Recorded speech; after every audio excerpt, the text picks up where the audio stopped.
Let us be clear. Ms. Albanese's report is not about human rights. It is not about peace. For years, Ms. Albanese has spread anti-Semitic rhetoric and blood libels. She had exploited her elevated UN position to spread hate. She has defended terrorists and shown an ambiguous and vile contempt for Israel, the United States, and the West. When Hamas are your biggest supporters, you are not standing for peace. You are standing for terror. The truth is that this shameful report is one-sided and lacks credible legal or factual foundation. She has taken the word genocide, born from the ashes of the Holocaust, and turned it into a weapon, not to defend victims of history, but to attack them. We agree, those who promote genocide must face justice. That is why we stand against Hamas, the terrorist organization with real genocidal intent. Yet this report makes no mention of Hamas's atrocities, no reference to the October 7th massacre, no reference to the torture of Israeli hostages, no reference to Hamas's public executions of Gazans. By erasing Hamas and its crimes from her report, Ms. Albanese hides the truth, defends the terrorists, and blames the victims.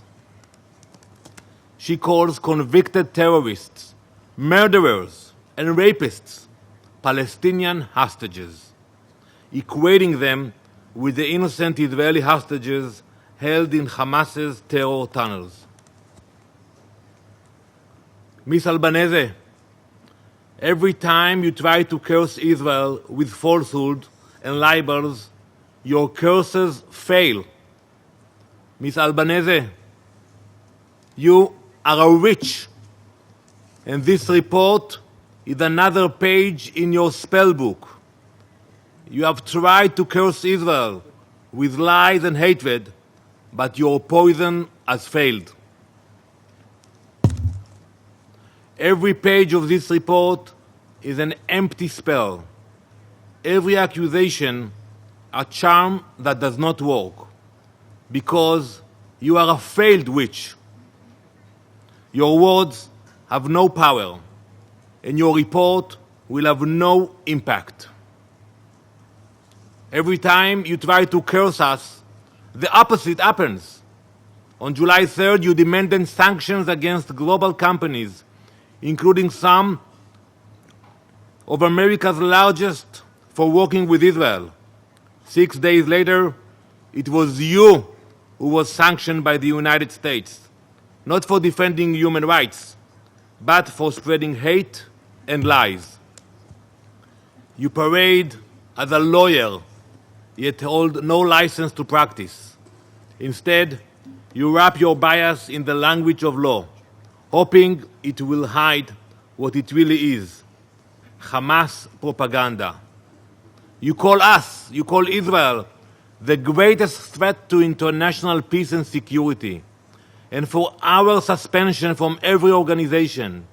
Yet, it is Israel, the region's only liberal democracy, that is present in this room today. It is you, Ms. Albanese, who stands outside it. Mr. Chairman, after 2 years of war, Israel has paid a heavy price for a fragile yet vital ceasefire. Today, our living hostages are home. We are dismantling Hamas's terrorist infrastructure.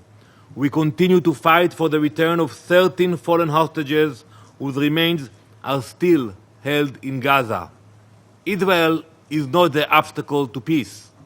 Israel, together with our allies, is driving it forward. Ms. Albanese has devoted her energy to attack Israel, but her report shows that her campaign of defamation is expanding. Ms. Albanese attacked President Trump for what she called aggression, yet it was under his leadership that the Abraham Accords were signed, and his 20-point peace plan that laid the groundwork for today's ceasefire. Her witchcraft failed, diplomacy has triumphed.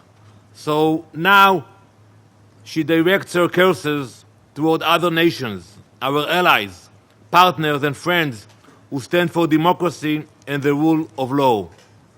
If her latest curse is to break the partnerships that sustain peace, to cut diplomatic, strategic, and economic ties, then we can only hope her witchcraft fails once again.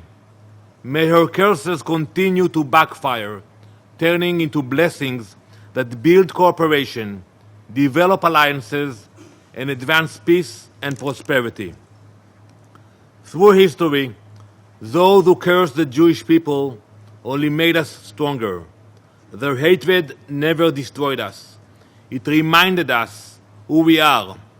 No curse, no lie, no report will ever break the people or the state of Israel. We remain committed to ensuring the safety of our people, bringing all of our hostages home, and advancing genuine peace in the region. Thank you.